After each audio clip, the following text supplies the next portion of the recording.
And with that, this circle have come full circle. Was that what I was actually supposed to say? No, I don't think that was what I was meant to say. I think I was meant to say the story has come full circle as we finally get to hear the true side of the story. Well, maybe not completely satisfied, but also still a lot satisfied because this at least makes perfect sense. Now, there is only two questions left, but if I remember them by the end of this review, I'll talk about them later. I probably won't remember them, but well, whatever. It's about, well, Asta and like that situation. Okay, anyway, this is me, the angry anime fan, the despair reviewer, and this is Black Clover chapter 205, the true side of this story, so to speak. The So, as you all know, in Black Clover, the story began about one wizard who saved the people from the demon, and in a way, that is what happened. Because, well, that's at least how it appeared for people who were there. And probably also how the royals tried to hype up the thing. It also makes sense on why they would then backslash the elven tribe. Because for them, it's very likely that the king, although the king had been corrupted by the demon, it's very likely the king also blamed the demons for his children's demise, although it's unlikely exactly known how little and how much this king really did love the Prince Lumiere and his daughter Princess Teta. Maybe in the end he didn't love them at all, and he just created that propaganda to utterly spite them. Who knows? But this story about the elves being a power-hungry people that wanted to grab magic and all that stuff, it makes a little sense considering what people saw in this situation. What they saw was the prince saving them from a terrifying demon, which the nobles then created to be the elven tribes, thinking that was their revenge for what they did. In the end, though, that does not justify what the nobles did, although the one who truly is blamed for that is the demon. So yeah, this story comes full circle of explanation. Either way, the lich demon appears, and it's a pretty tragic sight because it's revealed that the demon is constantly crying or has markings that it is constantly crying. Even Lumiere is always saying that this is well, it is his friend, but also not his friend. He's even saying, "I was meant to stop you from killing people." As he clashed with the demon, he surprisingly proved to be equal of the demon. While Sekre was still at the side of the dead Tita, she did not know what to do. Elsewhere, the demon just taunted everyone, saying that all of this is still okay for him because, well, he can just take care of the body as much as things left. Either way, then suddenly the one who actually saved the country wasn't just the prince, it was actually Sekre as well. She managed to use her magic to carry the magic tool, which she blamed herself for having that magic tool having been used for evil purpose. She believed that there was another way to defeat the Aztec Emperor. No, sorry, I can't think today. And that was how he defeated the demon was that he made it absorb the magic power of the tool they made, and that not only destroyed the magic tool, but it also stopped the devil in its tracks, and the negative magic energy became quickly weaker. It was during that time that Lich actually briefly returned. So with tears in his eyes, Lumiere struck down his friend with a powerful magic sword. And that was what created the corpse. And that was people saw. They saw the magic sword, the Prince Lumiere saving the people from destruction. That is what they saw. They had no idea of what truly happened. But the devil's skull was really there. As the demon decides then to take mm, the Grimoire of Despair, Sekre appears and had the magic stones on her, but the demon says that she is unloved by Mana. If you use that, you will have dangerous side effects. However, she did not care, as she used the most powerful magic spell together with the stones to seal the demon. And that is what created the horns in her head. It's not exactly known what, but the demon said that if she, a human, and someone who is unloved by Mana, uses the magic stones, she is gonna have serious side effects in her body. As we all know, when we saw Nero, she suddenly had horns. We began to wonder, wait, is she a demon? Then we saw the flashback, and it turns out she was human. This doesn't exactly confirm what she did transform into, but she gained the horns as a side effect, possibly implying that the corrupted power of the magic stones changed her to something that is no longer human, but a quasi demon or something like that.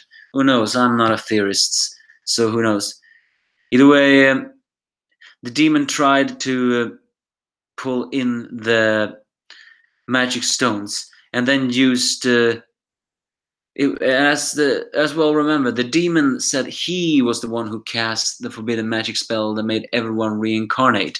Realizing that he was going to be trapped, he managed to call in the magic stones, and by using them, he bid he said he will bide his time in the soul of the fourth leaf, and then by sowing the seeds of sorrow and despair, he will reincarnate the souls of the elves. And so he did with the forbidden magic Noad Nephis, something like Soulban in Hebrew. Actually, that makes sense.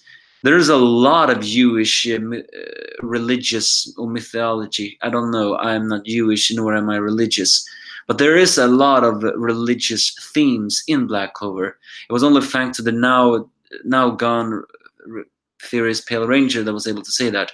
It is such a shame that his account was shut down. He was the best Black Clover theory out there, but I can't reach him anymore. So that is too bad. But yeah, so he had made some sense when he said there is some Jewish country here because it's written in Hebrew. Either way, Sekre managed to seal him away, but she knew it wouldn't be forever. More than that, it's revealed that if she had fully utilized the magic stones, she would have had serious side effects. But the demon called forth the magic stone before the side effects truly happened, meaning that the horns is her incomplete. And Lumiere was badly hurt after that wound. But Sekre said that the demon would sooner or later break free from that prison and therefore wreak havoc again upon the of the world. So she decided she needed to use a new type of forbidden magic spell using the magic stones to save Prince Lumiere, even if she knew she wouldn't be human anymore, because she believed that Lumiere was the hope of the future. She cast the spell, and actually, the prince having his hand out there is not a sign of his "Oh, I am almighty" hand motion. No, that was actually him reaching out to Sekre before she fully utilized the sealing spell. She turned into a magic bird, uh, and when she came to it, she had no idea how many years had passed, but apparently it not had been 500 years. So, she decided that to wait. And for 500 years, against the law of nature, she protected Lich's Grimoire. And she very likely tried to find a magic knight that would help her in the generations. But it's also very likely that she was shut down, which may explain why she is so melancholic nowadays. Because I think she saw the magic knights of the coming centuries, and she was jaded over the fact that not a single one of them were as Lumiere. And then she protected the grimoire because she knew it couldn't fall into anyone's hands. So it's very likely that when she saw the grimoire being come to ask the side, she may have believed that there is a purpose for this. She saw Asta, and then she had now realized this is the fate. With that, Juno, Asta, and Patri all charge up against the devil demon. But Lumiere also breaks into the palace, much to the surprise of both the demon and Asta, who just wonder what is going on. Well, that story is gonna tie it up nicely together. All the pieces are assembled. The things begin now. Oh, damn, this battery is almost dying, so I need to wrap this up quickly. I said in the beginning, we have now finally gotten the true story on how Lich and the demon, what really happened there. But there's still one story left unanswered, and perhaps it is not so weird as I think it is, and that is Asta and Juno's birth. More of the fact that how is Juno connected to the elf tribe? Is he the unborn child of Tita and Lich? And moreover, who is Asta? I mean, the Witch Queen said he is nothing special, so maybe in the end he is truly that. Nothing special. He is not tied to the story. He was just born this way, but still has changed his fate to become some remarkable one. We can take that story route too. I mean, it would be too bad if it weren't for the fact that it was something strange.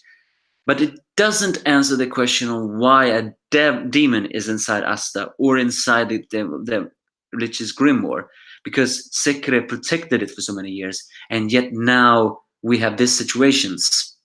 So even if Asta truly is that, just an accident, had a sickness, no mana, it still doesn't answer the question on why does the devil exist inside him, because it is, he said, he has always been inside him.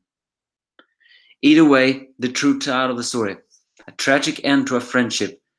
But Lumiere killed Lich not with anger but with sadness, and Lich begged him to do that when he had self, and he turned himself into a demon because he didn't want to be too corrupted by the negative mana he already had.